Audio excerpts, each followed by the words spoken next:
میرے پیارے آقا صلی اللہ تعالی علیہ وسلم کی پیارے دیوانوں، آج ہم ایک بہت ہی اہم مسئلے پر بات کرنے والے ہیں۔ مسئلہ یہ ہے کہ کیا اسلام منع کرتا ہے محبت سے؟ اسلام کیوں منع کرتا ہے لڑکی کے ساتھ محبت کرنے سے؟ جو شادی کے پہلے ریلیشن شپ ہوتے ہیں، اسلام اس سے کیوں منع کرتا ہے؟ اور پسند کی شادی، لو میرج، اسلام میں کس حد تک درست ہے؟ ویلنٹائن ڈے بھی آنے والا ہے، تو اس ویڈیو کو دبا کر شیئر کیجئے، اور ساتھ ہی ساتھ نئے ہیں تو چینل کو سبسکرائب کر دیں، اس لیے کہ جلدی ہی انشاءاللہ ہمارے 18,000 سبسکرائبرز مکمل ہونے والے ہیں۔ ساتھ ہی ویڈیو کو مکمل دیکھے بغیر کسی بھی طرح کی آپ بات نہ کریں۔ محبت کیا ہے کیا نہیں ہے سبھی کچھ میں بہت پہلے بتا چکا، ویڈیوز دیکھ سکتے ہیں آپ میرے چینل پر جا کر، تو کسی بھی قسم کا فیصلہ مکمل ویڈیو کو دیکھے بغیر نہ کریں۔ دوستو، سب سے پہلے تو دیکھیں آپ کہ لوگوں نے کچھ ڈیز مقرر کیے ہیں، کچھ دن مقرر کیے ہیں کہ ان دن ہم پیار کا دن منائیں گے، ویلنٹائن ڈے منائیں گے، روز ڈے منائیں گے، پرپوز ڈے منائیں گے، پتہ نہیں اتنے سارے دن آپس میں بانٹ دیے ہیں۔ لیکن اسلام ایسا مذہب ہے جو ہر دن محبت کا حکم دیتا ہے، ہر دن پیار کا حکم دیتا ہے۔ اسلام اگر محبت کا منع کرتا، اسلام اگر پیار کا منع کرتا، تو اسلام کے اندر الگ الگ حقوق نہ ہوتے، حقوق اللہ نہ ہوتے، حقوق العباد نہ ہوتے، اس لیے کہ حقوق اللہ کو ادا کرنے کے لیے بھی خدا سے محبت کرنی پڑے گی، حقوق العباد جو بندے کے حقوق ہیں ان کو ادا کرنے کے لیے بھی بندوں سے محبت کرنی ہوگی۔ آپ دیکھیے اسلام کے اندر حقوق کے طور پر حقوق والدین ہے، حقوق زوجین ہے، اللہ اکبر، اسی طریقے سے پڑوسی کے حقوق اسلام میں موجود ہے۔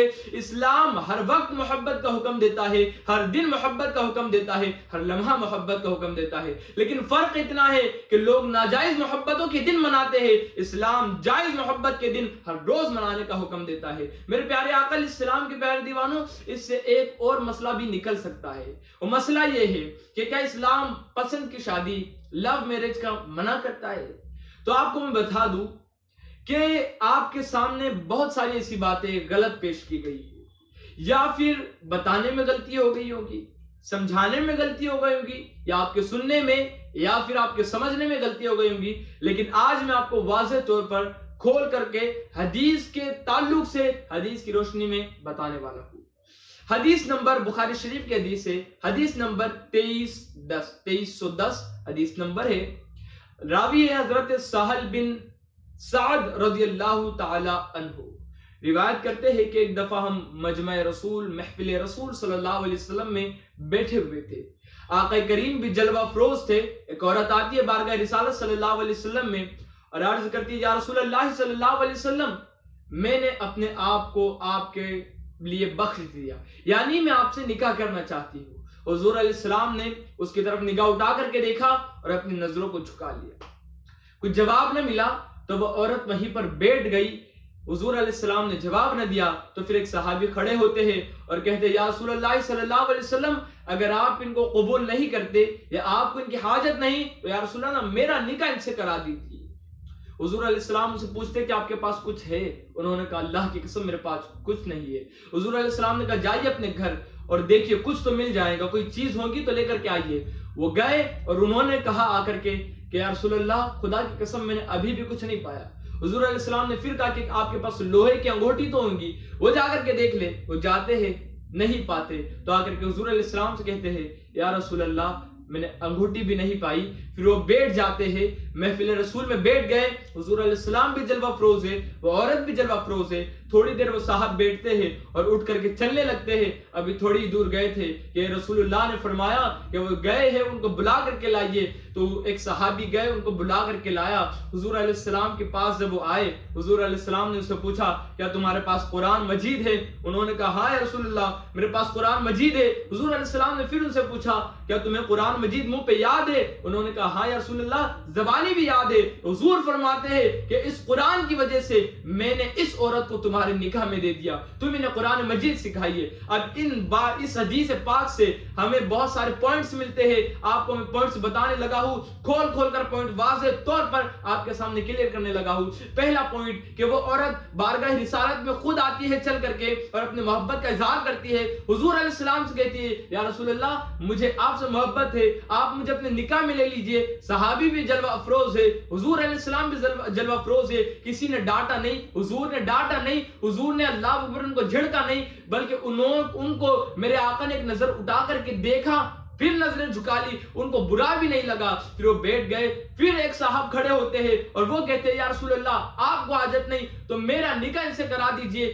صحابی بیٹے ہیں، نبی بیٹے ہیں، عورت بھی بیٹی ہے، سارے لوگ وہاں پر جلوہ افروز ہے، کسی نے برا نہ جانا، کسی نے منع نہیں کیا، بلکہ میرے نبی نے ان دونوں کا نکاح کرا دیا۔ اس سے پتہ چلتا ہے کہ اگر لڑکی بھی اظہار محبت کرتی ہے کسی سے تو آپ ماں باپ کا کام بنتا ہے کہ جھڑکے نہیں، برا بھلا نہ کہے، بلکہ دیکھے خاندان اچھا ہو، لڑکا اچھا ہو، اچھے طبقے کے لوگ ہو، اچھے خاندان قبیلے کے لوگ ہو، اچھے لوگ ہو تو آپ نکاح کرا سکتے ہیں۔ اسی طریقے سے اگر لڑکا بھی محبت کا اظہار گھر پر کرتا ہے، اب یہاں پر میرے بھائیوں بہنوں سے بھی ایک میں بات کہنا چاہوں گا، آپ کی بھی ایک رسپانسبلٹی بنتی ہے کہ اگر آپ کو کسی سے محبت ہے تو اس لڑکی سے بات نہ کرے بلکہ گھر کے بڑوں سے بات کرے، اس لیے کہ صاحب ادب ادیب ہوتے ہیں جو لوگ ادب کے دائرے میں ہوتے ہیں، جو اچھے گھرانے سے اچھے قبیلے سے ہوتے ہیں، وہ روڈ پر اپنے رشتوں کو متعین نہیں کرتے بلکہ گھر کے بڑوں کے سامنے اظہار محبت کرتے ہیں،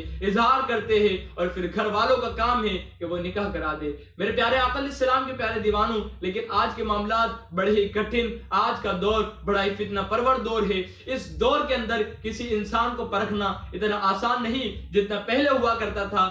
آج لوگ اوپر سے کچھ اور دکھتے ہیں، اندر سے کچھ اور ہوتے ہیں، اوپر سے محبت الفاظ کے جامع میں کوئی اور بات کہتے ہیں، اندر کچھ اور چلتا ہے۔ تو میری بہنوں سے میں کہنا چاہوں گا کہ آپ جب چوڑیاں لینے کے لیے جاتی ہے تو ایک سہیلی کو، امی کو یا کسی نہ کسی کو لینے جاتی ہے، اس لیے کہ آپ کو ڈریس سے میچنگ چوڑی چاہیے۔ جب چوڑی کے معاملے میں تم اتنی ایکٹیو ہو تو تم اللہ اکبر اکیلے کسی لڑکے کو پسند نہ کرے، اکیلے کسی لڑکے سے محبت کا اظہار نہ کرے، اس لیے کہ آج کا دور بڑا ہی کٹھن فتنہ پرور دور ہے۔